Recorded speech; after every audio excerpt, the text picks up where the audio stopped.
Hey everyone, it's Caroline here. What's your favorite way to get moving? Do you ever find it hard to discover an exercise you love? Well, if so, you're not alone. Check out this story about Timothy, for example.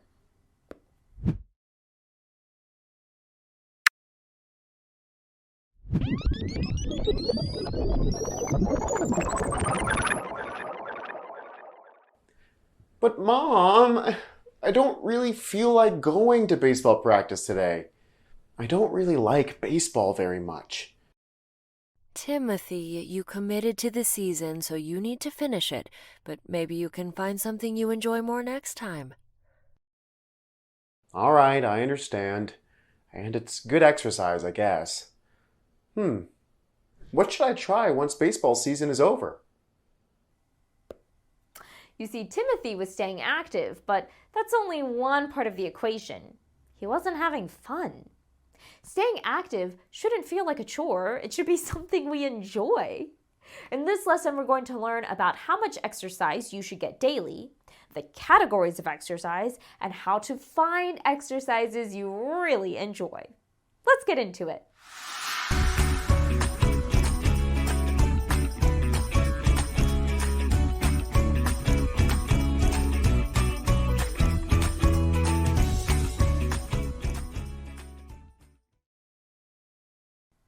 Thinking about exercising every day can be overwhelming, especially if you haven't found activities you enjoy. We should aim for at least 1 hour of exercise every day, which can seem like a lot if exercise isn't already a regular part of your routine. But here's the good news. There are so many fun exercise options that you're sure to find something you love. Exercises fit into 4 main categories. Can you think of any categories of exercise you've heard of before? Check out the examples in your guided notes to give you some hints. For example, how would you describe or categorize exercises like running and roller skating? These fit into the category of aerobic exercise, which you may have heard referred to as cardio. This category also includes activities like swimming and dancing, which are great for your cardiovascular health because they get your heart pumping. What about an activity like weightlifting? What does this type of exercise do for your body? Yeah, it's all about strengthening the muscles, which is why this fits into the strength training category. Activities in this category help to build and maintain muscle. This category also includes exercises like squats, sit-ups, and lunges. The third category of exercise includes stretching. Since stretching isn't aerobics or strength training, how would you categorize it? If you said it has to do with staying flexible, you're right. Stretching is in the flexibility category. Exercises in this category help you stay limber and reduce the risk of injury. That leads us to the final category of exercise. Maybe you'll be able to guess this one using these 2 examples. Standing on one leg and using a balance board. What do these movements require you to do? What do they have in common? Yeah, they're both about balancing. Exercises that fit into the balance category improve your stability and coordination.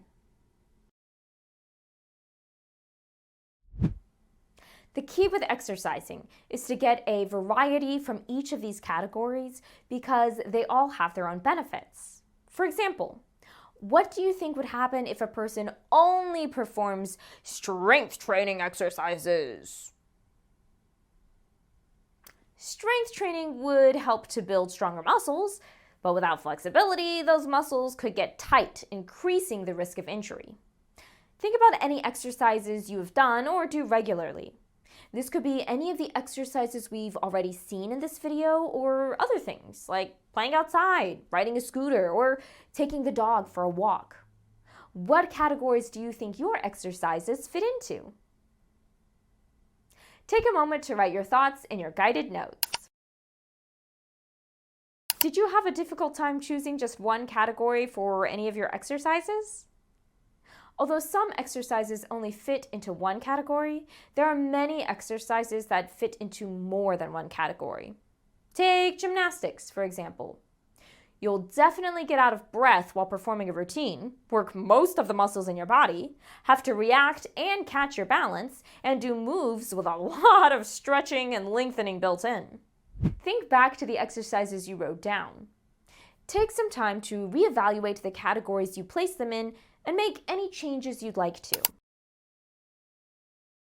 Now think about the categories that you placed with each exercise.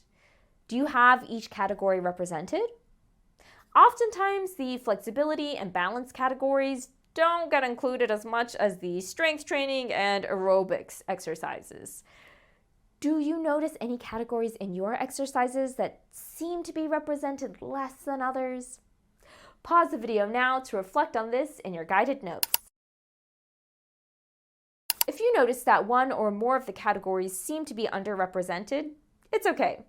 There are plenty of small changes that can be made to get more variety. The key to getting a healthy variety of exercises is to find exercises that you enjoy in all 4 categories. This is what Timothy was struggling with. But when the season was over, he was able to try a few alternatives, and he found some things he really enjoyed.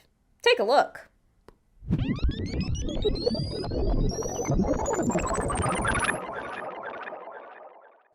Mom, is it almost time to go to swim practice? Yes, dear. Let's get everything loaded into the car. Yes! Oh, and can we go to that Flex Fusion class at the gym tomorrow, too?